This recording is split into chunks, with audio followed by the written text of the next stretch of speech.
Give me the beans, give me the beans. Give me the motherfucking guap. I got the Glock, caught it came motherfucking dead. I'm in the party with WAP.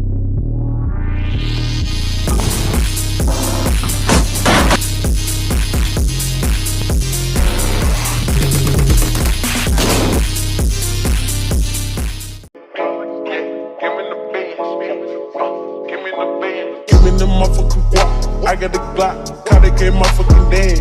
I'm in the party with WAP. This the WAP. I got the motherfucking king. Out of there better than that.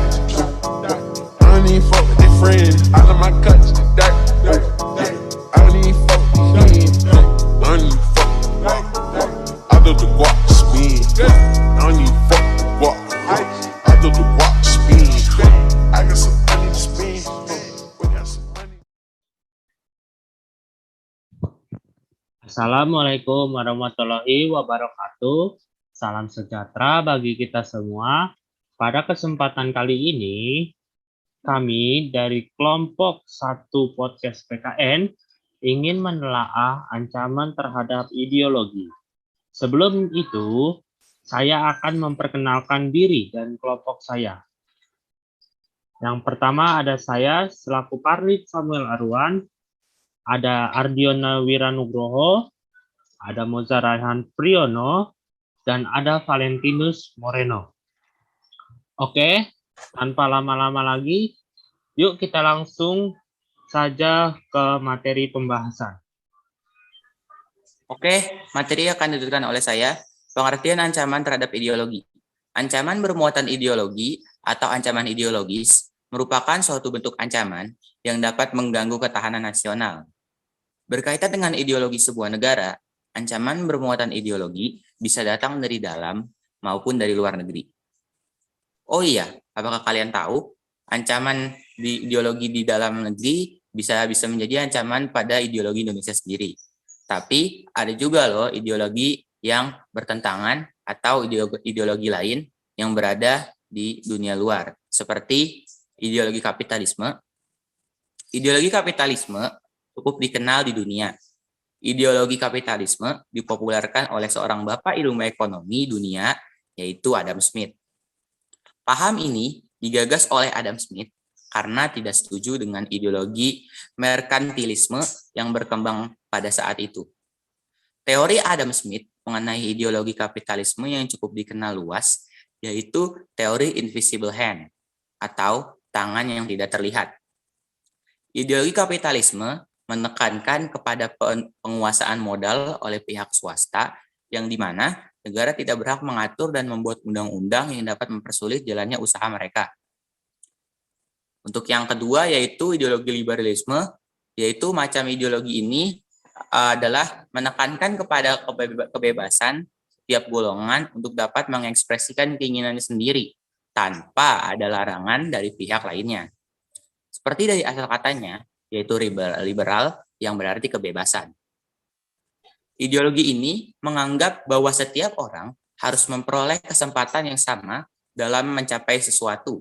Setiap individu berhak untuk menentukan sendiri berbagai hak umum seperti hak politik, hak beragama, dan berbagai hak lainnya. Dan yang ketiga adalah ideologi Marxisme, yaitu ideologi yang bertentangan dengan kapitalisme. Ideologi ini merupakan salah satu bentuk perlawanan Karl Marx terhadap ketidakadilan sistem ideologi kapitalisme. Ideologi Marxisme lahir berkat anggapan ideologi kapitalisme yang dianggap sebagai kesalahan yang besar, karena akan semakin memperkaya pemilik modal dengan mengorbankan nasib kaum buruh yang menyedihkan. Pada sistem kapitalisme, buruh dipaksa bekerja berjam-jam dengan upah yang minim. Hal itu karena prinsip kapitalisme, yaitu profit sebanyak-banyaknya dan modal seminimal mungkin. Materi berikutnya akan dibacakan oleh saya. Berikut contoh ancaman terhadap ideologi yang ada di negara Indonesia. Yang pertama, ada gerakan Aceh Merdeka atau yang disingkat dengan GAM. GAM merupakan suatu organisasi separatis yang pernah ada di Indonesia yang memiliki tujuan untuk memisahkan wilayah Aceh dari Negara Kesatuan Republik Indonesia atau NKRI. Konflik tersebut dipicu oleh adanya perbedaan keinginan antara pemerintah Republik Indonesia dengan gerakan Aceh Merdeka.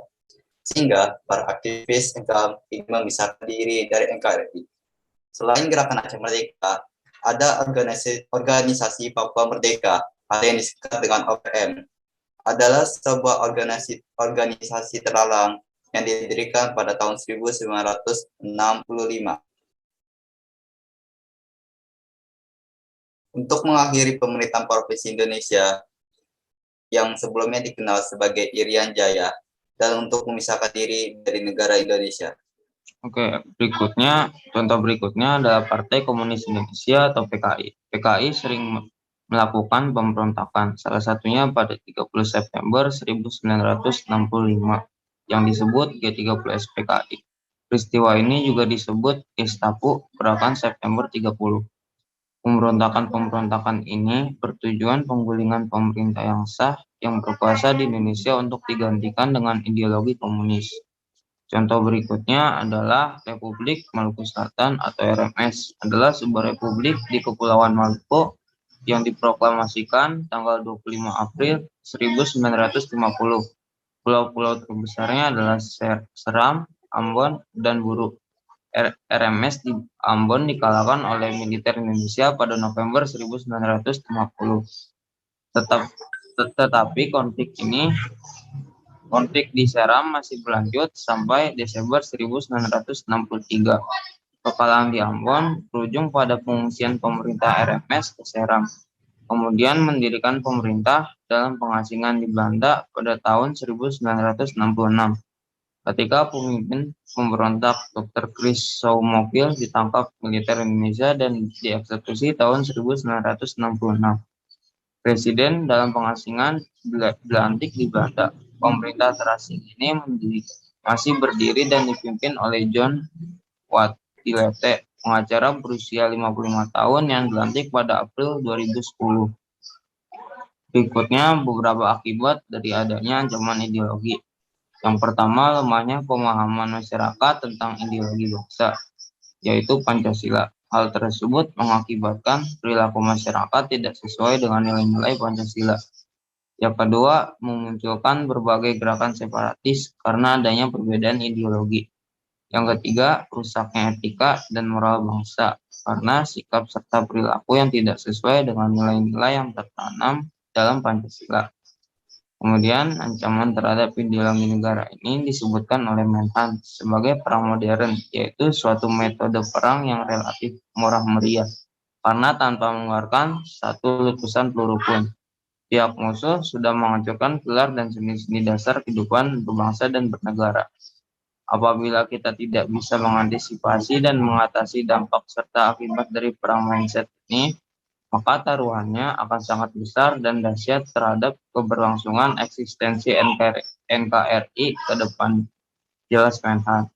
Berbagai kejadian di belahan dunia lain seperti Suriah, Irak, Afghanistan, dan beberapa negara di Afrika termasuk Ukraina dan Rusia yang dapat menjadi contoh nyata dari adanya ancaman perang mindset yang pada akhirnya hanya meninggalkan perpecahan dan kekacauan yang sepertinya tiada akhirnya. Oke, adapun contoh dari ancaman ideologi, yaitu ada kasus terorisme. Kasus terorisme adalah serangan terkoordinasi yang bertujuan membangkitkan perasaan teror terhadap suatu kelompok masyarakat. Terorisme sendiri identik dengan kekerasan dan belanda terhadap suatu kelompok masyarakat. Terorisme sendiri dengan perang yang memiliki peraturan terorisme selalu melakukan aksi secara tiba-tiba dan korban jiwa atau yang menjadi target dari aksi tersebut adalah warga sipil karena terorisme melakukan tindakan yang tidak berperi kemanusiaan dan tidak memiliki justifikasi. Maka untuk para pelaku yang tertangkap layak untuk mendapatkan pembalasan yang kejam. Para anggota terorisme seringkali menyebut diri mereka sendiri sebagai pejuang pembebasan, separatis, dan sebagainya. Oleh karena itu, kita sebagai warga negara Indonesia yang memiliki Pancasila sebagai landasan dalam kehidupan berbangsa dan bernegara, hendaklah membentengi diri kita dari doktrin yang para pelaku berikan seperti teror dan pengakuan merek sebagai pejuang pembebasan. Kita harus tetap berdoa kepada Tuhan dan meminta perlindungan. Setelah itu, kita juga harus berusaha untuk tidak terpengaruh oleh doktrin yang berusaha mereka masukkan kita. Harus tetap terus berpegang teguh kepada Pancasila dan percaya bahwa pertolongan Tuhan sendiri. Umumnya, pasukan terorisme sangatlah sulit untuk ditemukan keberadaannya. Terorisme adalah rahasia, sembunyi-sembunyi, dan sering diasumsikan gerakan di bawah tanah, gerakan tanpa bentuk. Maka, kunci pokok pemberantasan terorisme adalah terletak pada keahlian agen khusus anti-terorisme. Jadi, untuk memaksimalkan grafik keberhasilannya dalam pemberantasan terorisme, dalam seleksi penerimaan anggota harus diperketat dan standarnya harus dinaikkan. Kemudian, profesionalisme aparat jaringan intelijen yang mana mampu untuk melaksanakan tugas dengan sebaik-baiknya. Dan yang ketiga adalah penyediaan sarana dan prasarana untuk proses pemberantasan korupsi yang dilengkapi dengan peralatan yang mutakhir, sehingga diharapkan dapat melaksanakan deteksi dini terhadap keberadaan teroris. Untuk mencapai maksud tersebut, harus mendapatkan dukungan dari pemerintah dan rakyat. Dalam bidang kesejahteraan, aparat intelijen ditingkatkan. Hal ini karena resiko di saat melaksanakan tugas sangatlah besar. Untuk mencet intelijen atau agen khusus anti-terorisme, pendidikan dan pelatihan intelijen yang sistematis dan profesional dijamin dan dilindungi dengan hukum yang pasti dan dukungan operasi lainnya, baik itu bidang sarana dan prasarana dan juga keuangannya. Adapun upaya-upaya untuk mengatasi ancaman ideologi. Yang pertama yaitu memahami lebih dalam tentang arti-arti penting Pancasila sebagai ideologi negara. Yang kedua, ada menerapkan nilai-nilai Pancasila sebagai aspek kehidupan. Misalnya, contohnya menjunjung tinggi semangat kekeluargaan dan gotong royong. Tidak membeda-bedakan orang, guru maupun teman. Karena kondisi fisik, ras, bahasa, dan agama, dan suku juga. Berperilaku baik kepada seluruh teman. Menyelesaikan masalah secara musyawarah, dan tidak memaksakan kehendak kita kepada orang lain. Terus yang ketiga ada meningkatkan ketahanan masyarakat dalam menghadapi usaha yang dapat memecah belah persatuan dan kesatuan. Yang keempat, menuntaskan berbagai gerakan separatis dengan tegas.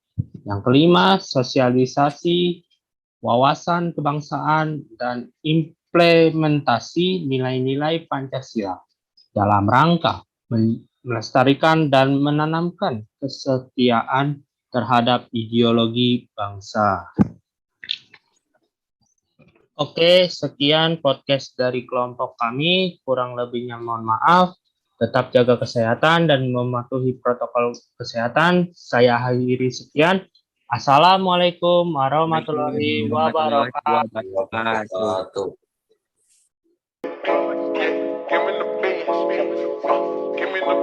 Give me the motherfucking guap. I got the Glock. Caught it, came motherfucking dead. I'm in the party with WAP. This is the WAP. I got the motherfucking head. Out of that bed of that dot. I don't even fuck with their friends. All of my cuts, dirt. I don't even for guap.